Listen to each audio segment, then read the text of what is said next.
Are you looking at buying a property but don't know how to run your numbers? In this video, I'm going to share with you a free property investment calculator. And if you stick around to the end of this video, I'll reveal to you the biggest tip that Emily and I use to fast track our property portfolio to over $5 million. Now we need to crunch some numbers. So I'm going to share with you on screen our free property investment calculator, and you can head over to purposeproperty.com.au and download it right now. When you enter your name and your email address, a link will end up below. Click that link and it'll start your download. You can upload it into Google Sheets like I use, or you can use it in Excel, whatever you prefer. Now, when it comes to buying a property, I like to split it into a few categories. I like to look at the upfront costs, and then I like to look at the ongoing costs. Now, I've actually shot this video in the past, but wanted to give you an update based on how things have changed, in particular interest rates, in terms of how you're running your numbers. Now, this was a property in Mount Gravatt that you could buy for around $750,000 to $800,000 a few years ago, and is now probably sitting around that $1.1 to $1.2 million, given where the market has moved. Now, when I like to buy a property, I like to document all these key items. Now, before even doing my initial costs, I like to document the address, the land size, the bedrooms, the bathrooms, the car spaces, and the taxable land value. The taxable land value is very important because it allows you to plan your land tax. In Queensland, there are two types of thresholds. As you can see here, the land tax threshold for individuals in Queensland is $600,000. So in my case, if I buy this property and it's got a land tax value of $450K, then I'm not paying any land tax. Now, you might buy this property 50-50. So you'd be able to split that $450,000 by two people, which is $225,000 each. Now, the great thing is you get $1.2 million in your personal names as land tax thresholds. And then as you look to build your property portfolio, you're probably going to buy with a corporate trustee and a trust. And that gets its own separate threshold here in Queensland, which is currently $350,000. So what I like to do is buy my negative gearing, my expensive, my high priced properties in my personal name because they have a higher land tax threshold at $600K in Queensland. And I like to buy my cheaper, my higher cash flowing, my dual occupancy properties with a lower land value in a company and trust structure because the cash flow runs through the trust and losses are held in that trust. So it makes more sense for that property to be cash flow positive. And those lower priced properties are going to have a lower land value, which is likely to mean you pay less land tax in that company and trust structure. And you can actually set up multiple company and trust structures to get a new threshold each time because each separate company is considered its own entity or its own individual essentially, and therefore it gets its own threshold here in Queensland.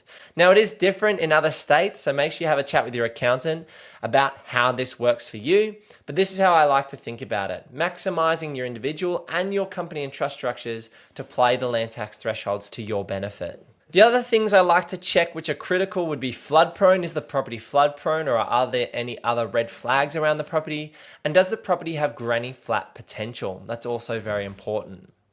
Now you can see on screen here, these are the deal analysis or the initial costs of buying a property. So in this example, we've bought a property for $750,000. The solicitor's fees might be about $1,200. The stamp duty, there's a basic calculator here, which may or may not be correct. You better check that yourselves against the Queensland website. And there's some pre-purchase inspection fees, which could be a building and pest, some borrowing expenses, and therefore the total property costs of buying that property. We've also planned some initial renovations of $30,000, and therefore the total funds required, including the initial cost, the cost of stamp duty. You might want to add a buyer's agent fee in here. This might be $17,000.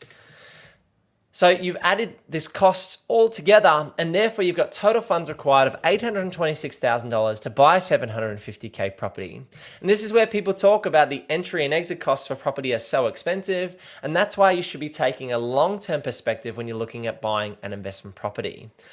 So you also then want to look at the home loan you're going to potentially get. Now you can play around with the deposit you want to put down on the home. In this example, we're putting down 20% on a deposit against the $750,000 purchase price and covering the closing costs out of our own cash. So as you can see on screen here, you've bought the property for $826,000, including all the costs, the buyer's agent fees, the stamp duty. You're bringing 150 grand deposit and you're bringing an additional 46K. So the total cash required is $196,175. And the bank is going to bring debt of 600K. Now, it would be totally nice if the interest rates were 3%, but really this should be around 6.5% in today's environment.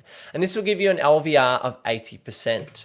Now, you can also look at revaluation and adding value to a property, and that's where the renovation budget might come in play. I've done a little example budget on the side here of some things you might want to do to a property, maybe some DIY, maybe hire out some of these expenses, but adding value through renovations can be a great way to fast track your journey. And that's one of the ways Emily and I were able to increase our property portfolio and grow it so quickly, was by adding value and letting the market growth work together to fast track the investment portfolio, pull out some more debt, and continue growing our asset base. So in terms of the initial costs, it's these core ones on this first list here. You need to look at the price, you'll need to look at all the on costs or the initial costs that you have to pay when buying a property, and factor how you're going to fund those costs. A lot of our clients will spend the $46,000 out of cash, bring the remaining deposit, which could typically be 12 or 20%, and then get the bank to bring the rest of the money. This brings your initial cash outlay, including renovations, to $242,000. So you can play around with the numbers, put in a 12 or a 10 or a 5% deposit, and you can do this yourself by, again, downloading this calculator and changing the numbers however you want. But this is a great way to understand the initial costs required when buying an investment property. Now let's take a look at the ongoing costs. So we need to look at the income and we need to look at all of the expenses. So let's say in this example, the property rents for $650 a week and it rents for 50 weeks of the year. So we're factoring in a 2-week vacancy. That means you've got 96% occupancy and the property's bringing in $32,500, which is a 4.33% gross yield on the purchase price. Now here in Southeast Queensland, when we're helping clients buy properties, a 4.3, a 4.5, up to a 5.2% gross yield is pretty achievable here in the Southeast Queensland market. We're not achieving 6, 7 or 8% gross yields on these investment property purchases unless you're looking at a dual occupancy or a house and granny flat or a unit block or apartments. For a standard bread and butter property, you're probably looking at a 4 to 5% gross yield here in Southeast Queensland. There are some other calculations here that you can take a look at which give you different yields and calculations there, but we won't go into that today. The other thing I want to take a look at is the ongoing expenses. So we know we've got income of $32,500 each year, but what are the outgoing costs? We've got advertising for tenants. You might want to increase that. Council rates, insurance, interest on the loan at 6.5%. You may even want to add in principal to see what your total cash flow looks like. You've got to factor in the property management, which in this example is at an 8% fee of rental income, repairs and maintenance, water charges. So you play with these numbers as you see fit. You can see there's a whole bunch of categories here that you can fill out. But I like to run my own numbers based on exactly what I think the expenses are going to be, and then get an understanding of my total cash flow, including principal payments, and then my net cash flow, excluding principal payments, like I'm running a property business, because principal is essentially paying down your own debt or paying your own savings into your bank account, and therefore I don't like to factor them when I'm looking at the property from a business point of view. Now, with this tax effect planning, you can also add in the splits of ownership. You can also add in your incomes. Look at how you might get tax benefits from buying an investment property. I like to leave this information in here for free for you to run your own numbers. I'm not going to go through the tax effect accounting today because it's pretty much probably too detailed for this video, but you're able to run your own numbers, and I walk clients through their own tax effect accounting and depreciation and how that could potentially benefit them as non-cash deductions in their tax returns to maximize their profit and loss when it comes to their investment property. So this doesn't need to be rocket science. Once you've got the numbers on the page, you can get confident and make copies of this and look at different scenarios. That's what I like to do. I like to duplicate this page, and maybe I have different properties on each page, all in the one Excel or Google spreadsheet, whichever you like to use. The great thing is you can do your own sensitivity analysis. You can run higher rent scenarios. You can run lower rent. You can run higher expenses. You can run lower expenses. It allows you to play with the numbers and essentially try and achieve the most realistic scenario to give yourself confidence in your investing and property decisions. Now, this is technically an investment property calculator, but you can do this for your own home to manage your expenses and manage your budget. It's important to know the initial costs of buying a property and the ongoing costs and expenses when building your asset base. Now, I said to you at the start, I'd give you a big tip in terms of building your asset base, and this is bank valuations and your serviceability. If you're able to re-evaluate your properties every 6 to 12 months with your broker and with your bank, you can keep a sharp eye on where you have untapped equity. If you have the serviceability, so you have the day job incomes, whether you're a PAYG or you're a self-employed individual, if you have the incomes to support the equity with being drawn out from your property portfolio, get those bank valuations every 6 to 12 months to allow yourself to pull out more debt against your current properties and build your asset base by buying more assets. This is exactly what Emily and I did. Now, I have a little bit of an advantage because I'm a chartered accountant by trade. I started out working as an auditor for around 3 to 4 years, then worked in the commercial industry before starting our buyer's agency here at Purpose Property in Brisbane 3 years ago. So that does give me a competitive advantage to understanding the numbers and understanding how brokers and banks work. But for yourself, every 6 to 12 months, go and get a bank valuation.